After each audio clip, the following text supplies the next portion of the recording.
Baha ikaze mwese bene data kandi mbakira hano kuri Pure Gold TV y'abakristo. Uyu munsi wo kuwa gatandatu itariki ya 18 z'ukwa 10 2025 tugiye gukomeza cya kiganiro twatangiye ejo hatambutse cyerekeranye n'inkuru y'umukozi w'Imana Steven cyangwa se Stefano mu kinyarwanda.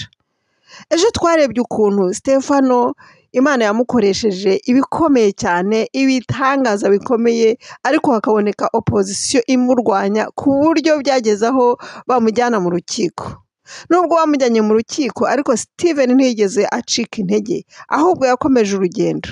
Aya magambo rero tugiye kuyakomerezaho, n'ubundi turebe igice cya kabiri cy'ukuntu byagenze imbere y'urukiko.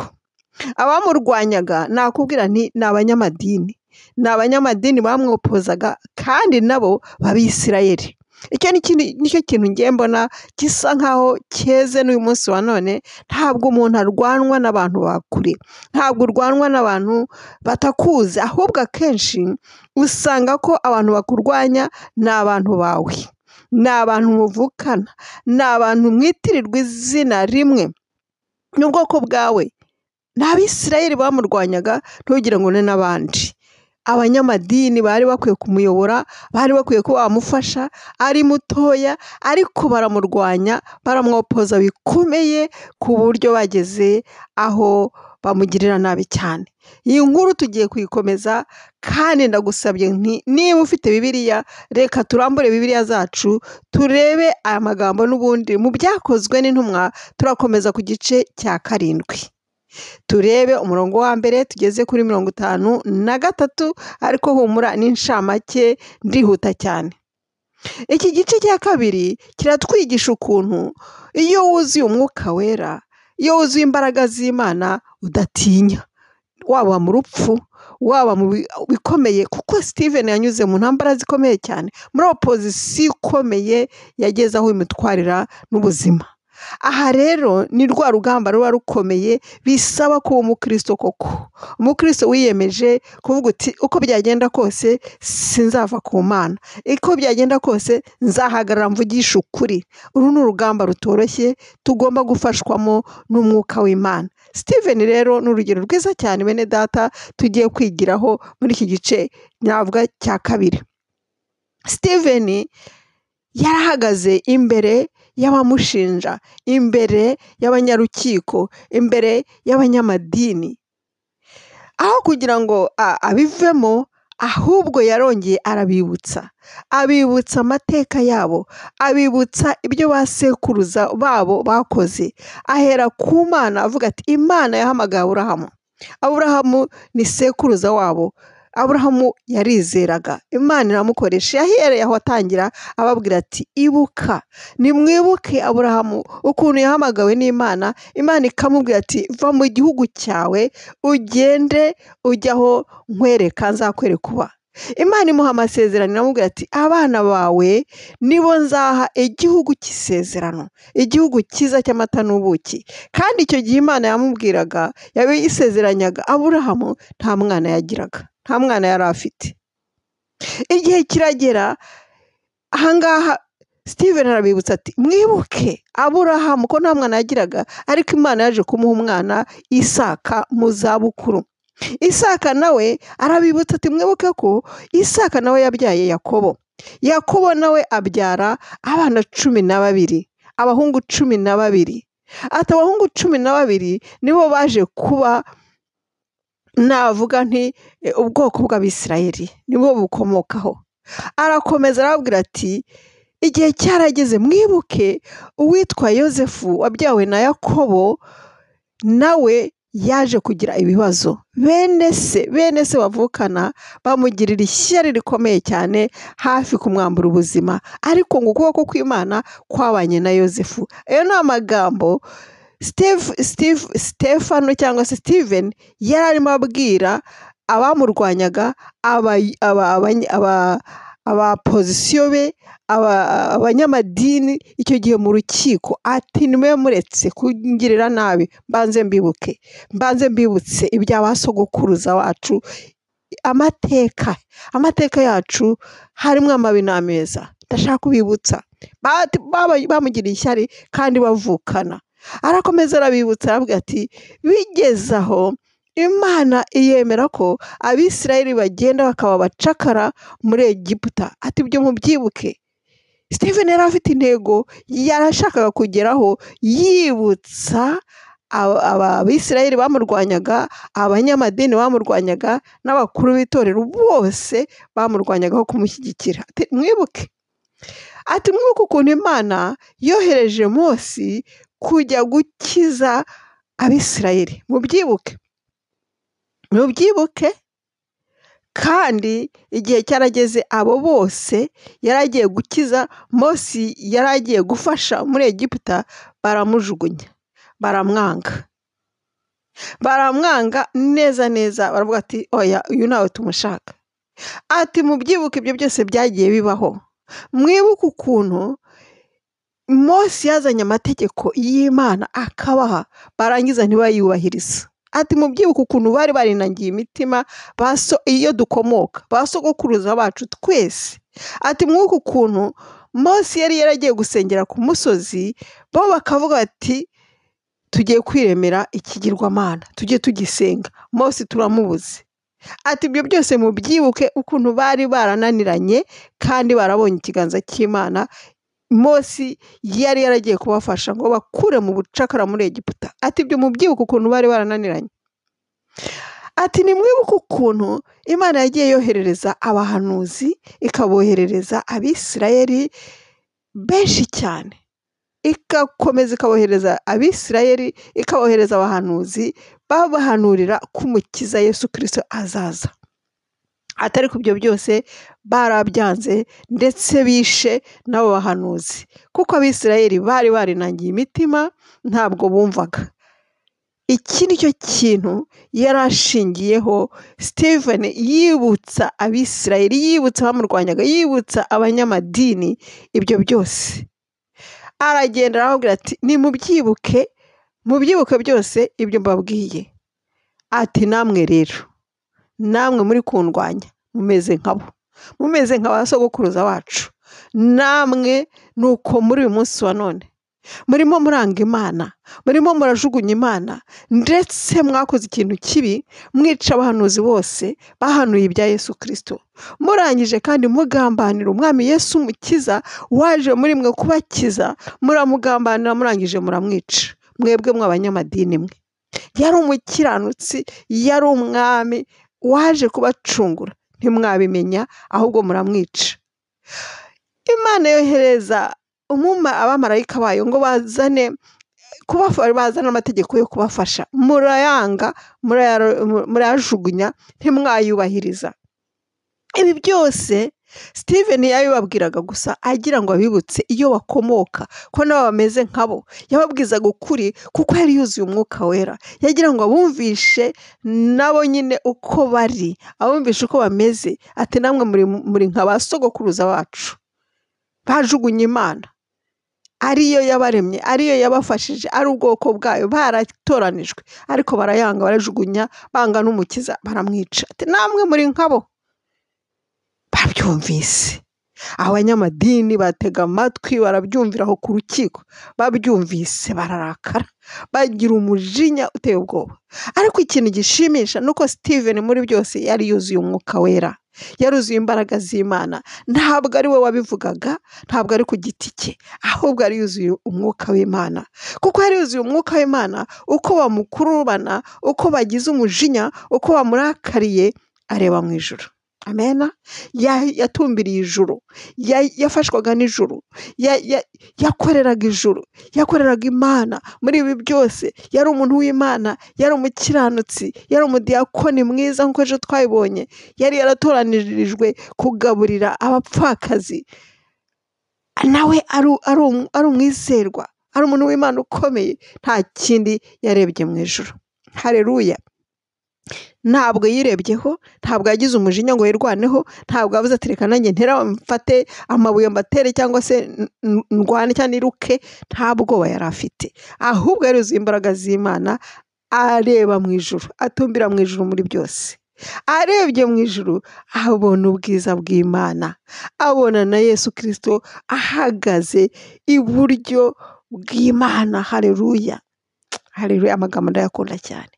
Yibonera ubwiza bw'Imana, yibonera Imana, yibonera Yesu Kristo umwana w'Imana ahagaze iburyo bw'Imana.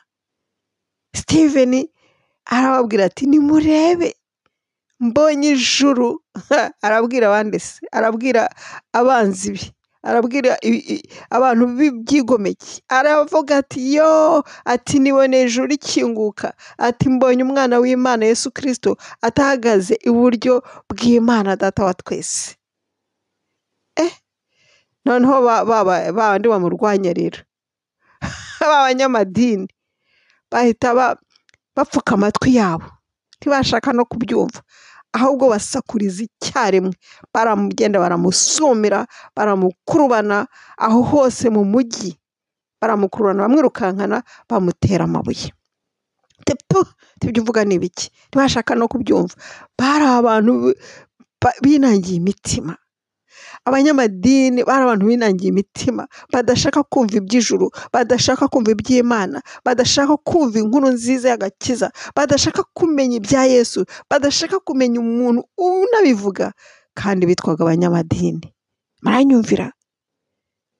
Bepfuka amatwi bwate turavuga ibiki? Baramurwanya, noneho uburakari bwikuba inshuro 100 cyangwa ibihumbi n'ibihumbi. Bafata amabuye baramuteragura, abadayimoni bari babuzuye, nge niko mvuga, bari buzuwe n'imyuka mibi y'ubwanzi, yo kwanga Imana, yo kujugunya message y'Imana. Barangije bamutera amabuye kugeza Steven ubwe apfuye pe, yishwe n'amabuye. Abo bantu bari barimo muteragura amabuye, bafata amakote yabo, imyenda bari bambaye, bayishyira ku birenge by'umuntu wari uhari warebaga Steven bamwica, witwa Sawuli niwe wavuyemo umuvugabutumwa ukomeye Pawulo. Mu gihe bamuteraga amabuye, mu gihe barimo batera amabuye bamwica, umwuka utari wavamo muri Steven, umwuka utaramuvamo, arasenga. Yarasenze barabyumva, yarasenze uwari aho wese arabyumva, yumvise ijwi rya Steven asenga. Niyo mpamvu babyanditse, yarasenze n'ijwi, nubwo yari arimo aterwa amabuye, ariko yari yuzuye umwuka wera. Icyo ntukibagirwe, yashobojwe nuko yari yuzuye umwuka wera. Ibi byose kwihanga no gukomeza gusenga no kubona ijuru rikingutse, ni ukubera ko yari umukiranutsi w'Imana kandi yuzuye umwuka w'Imana.